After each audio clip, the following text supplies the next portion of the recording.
Saya mau tanya lagi nih Bu, masih terkait dengan Perpol. Untuk implementasinya sekarang sudah gimana Bu? Terus kalau misalnya sudah berjalan, sudah sampai mana?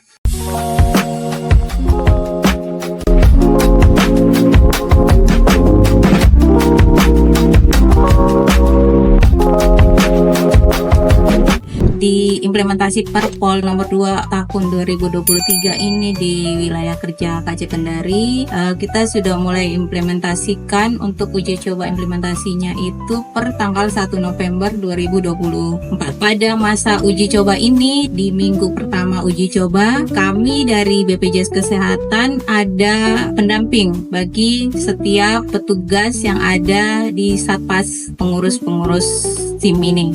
Sampai saat ini pun kalau kami lihat progresnya itu masih berjalan dengan lancar ya. Jadi kalau misalkan seperti yang saya jelaskan tadi, pada saat pengecekan berkas, apabila si pengurus ini ternyata statusnya belum ber-JKN, maka diedukasi supaya dia mendaftar JKN. Kalau misalkan dia ternyata nonaktif karena menunggak, berarti dia diedukasi untuk melakukan pembayaran iuran. Kalau misalkan nonaktif karena resign atau tidak ditanggung lagi oleh penanggungnya, maka diarahkan untuk melakukan reaktivasi kepesertaan. Gitu Mas. Jadi sejauh ini sih masih berjalan di implementasi ini di wilayah kerja kantor cabang. Baik. Berarti sudah mulai berjalan nih Bu ya Sudah untuk mulai. implementasinya. Baik. Nah, untuk peserta yang menunggak, dia cara bayarnya kemana Bu?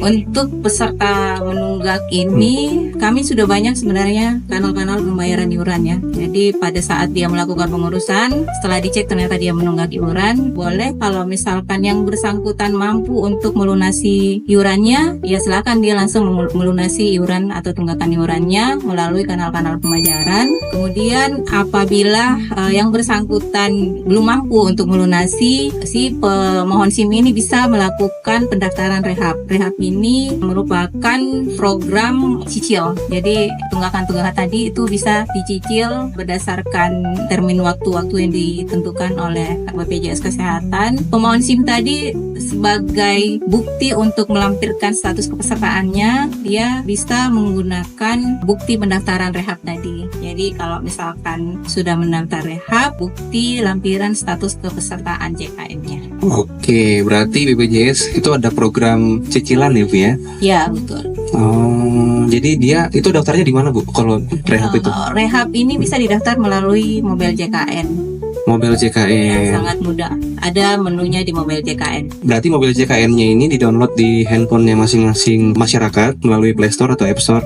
Betul. Jadi mungkin melalui kesempatan ini juga disampaikan ke seluruh masyarakat, khususnya peserta JKN ya. Kiranya mereka bisa melakukan download atau install Mobile JKN untuk memudahkan. Di sana bisa kita, jika ada perubahan Vaskes, bisa melalui Mobile JKN. Pindah domisili bisa melalui JKN. Kalau misalkan untuk daftar antrian ke rumah sakit atau ke Vaskes tingkat 1 sekarang sudah melalui Mobile JKN juga. Jadi Mobile JKN ini juga bisa mempermudah bagi peserta JKN untuk melakukan hal tersebut. Di sana juga kita bisa lihat kalau misalkan kita lagi di luar kota mau cari Vaskes yang ada di sekitar kita juga bisa dilihat di Mobile JKN. Mobil JKN. Nah, ini aplikasi BPJS Kesehatan. Dia mungkin yang belum tahu, di sana itu bisa untuk berbagai macam keperluan ya Bu ya? Ya, Termasuk juga rehab tadi ya. termasuk rehab. Untuk daftar JKN juga bisa Oh iya. bagi peserta mandiri.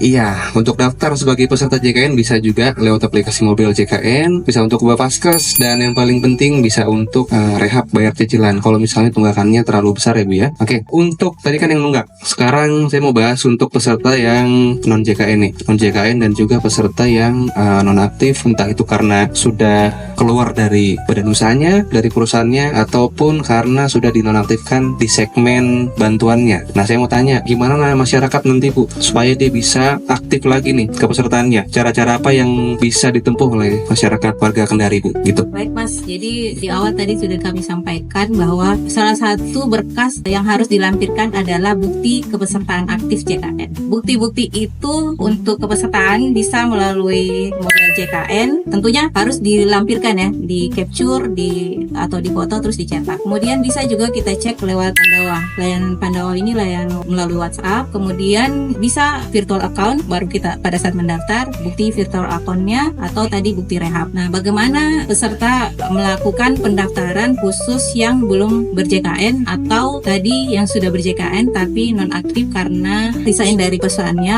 atau tidak ditanggung lagi oleh Pemda atau pemerintah pusat. Serta untuk yang belum ber-JKN itu bisa mendaftar melalui mobil JKN atau melalui aplikasi Pandawa atau bisa juga ke kantor cabang terdekat. Tapi saat ini sangat dianjurkan karena kami masih mensosialisasikan juga untuk layanan tatap muka. Jadi sangat diharapkan bisa melalui aplikasi layanan Pandawa tadi atau bisa juga melalui mobil JKN bagi peserta mandiri atau bisa melalui call 165 call center ya? Call center 165. Apa bukti yang bisa dilampirkan tadi setelah peserta melakukan pendaftaran tadi, nanti ujungnya akan keluar nomor virtual account bagi peserta mandiri. Nah, itulah bukti yang akan dilampirkan bagi pemohon SIM tadi untuk sebagai bukti status kepesertaan aktifnya. Kemudian bagaimana untuk yang peserta non aktif karena keluar? Itu berarti mereka kan akan melakukan reaktivasi kepesertaan sama dengan yang tadi, tapi kalau untuk yang melakukan reaktivasi itu bisa melalui layanan Pandawa. Di sana ada menu untuk melakukan reaktivasi kembali atau pendaftaran kembali kepesertaan. Itu Mas. Oke, wow. Ini info yang sangat menarik ya. Ini podcast ini isinya daging banget soalnya. Daging semua ini. Ini penting buat masyarakat warga Kota Kendari nih. Gak ada alasan buat kalian, warga-warga Kota Kendari dan sekitarnya untuk kesusahan nih mendapatkan pelayanan atau mendapatkan layanan di BPJS. Misalnya nanti ada yang tanya, ada yang komen di bawah misalnya, Pak, kok susah sih sekarang kalau mau aktivasi BPJS? Gampang, sudah dijelaskan tadi sama Ibu Fitra. Jadi nggak ada alasan buat kalian untuk tidak daftar BPJS Kesehatan, karena semuanya serba aplikasi dan juga sudah gampang lah, sudah ada WhatsApp, mobil JKN, care center dan sebagainya. Jadi masyarakat harusnya lebih senang gitu, lebih senang karena layanannya lebih mudah. Ibu izin, saya minum dulu Bu. Makasih Mas. Iya, saya minum dulu ya Bu ya.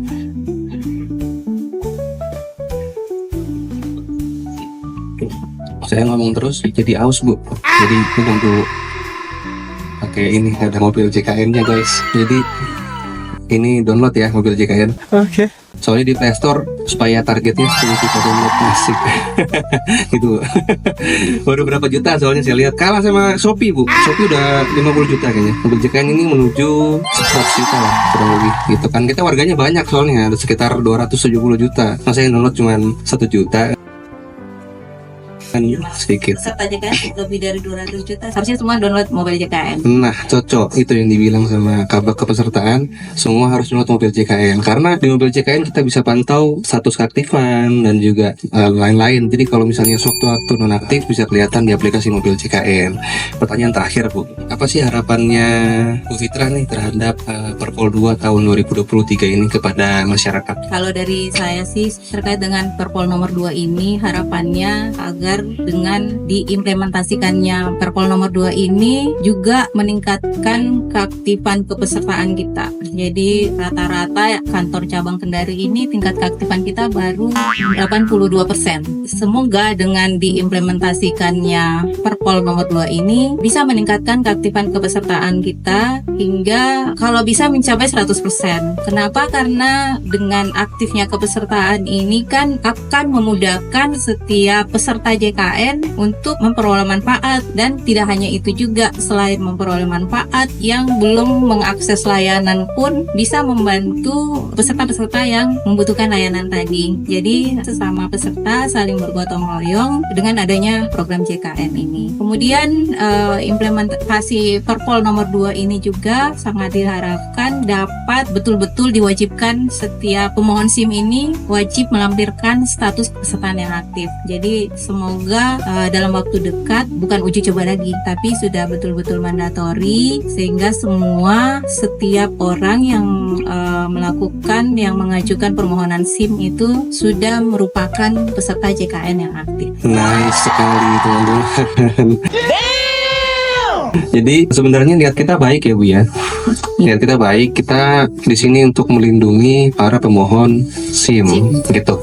Jadi BPJS itu sebenarnya baik banget. Jadi kita dulu kemarin sudah melindungi peserta pemohon SKCK ya Bu ya. Ya. Iya, sempat SKCK sudah kita lindungi. Sekarang kita mau lindungi si pemohon SIM nih, gitu supaya tidak ada lagi masyarakat kita yang belum tercover BPJS kesehatan. Karena kita bukan melindungi kesehatan Anda, tapi kita melindungi dompet Anda dari kerugian yang lebih besar. Kalau misalnya kalian tidak menggunakan BPJS kesehatan, itu untungnya. Begitu. Oke, mungkin saya akhiri aja Bu podcast kali ini karena sudah tersampaikan semua nih. Apa-apa saja yang mau disampaikan sudah tersampaikan. Insya Allah dapat diterima dengan baik Bu oleh masyarakat Kota Kendari dan juga sekitarnya, dan juga berdampak positif di kemudian hari Bu. Begitu. Baik, saya akhiri saja podcast kali ini. Nantikan podcast selanjutnya di channel Kendari Podcast JKN. Jangan lupa subscribe.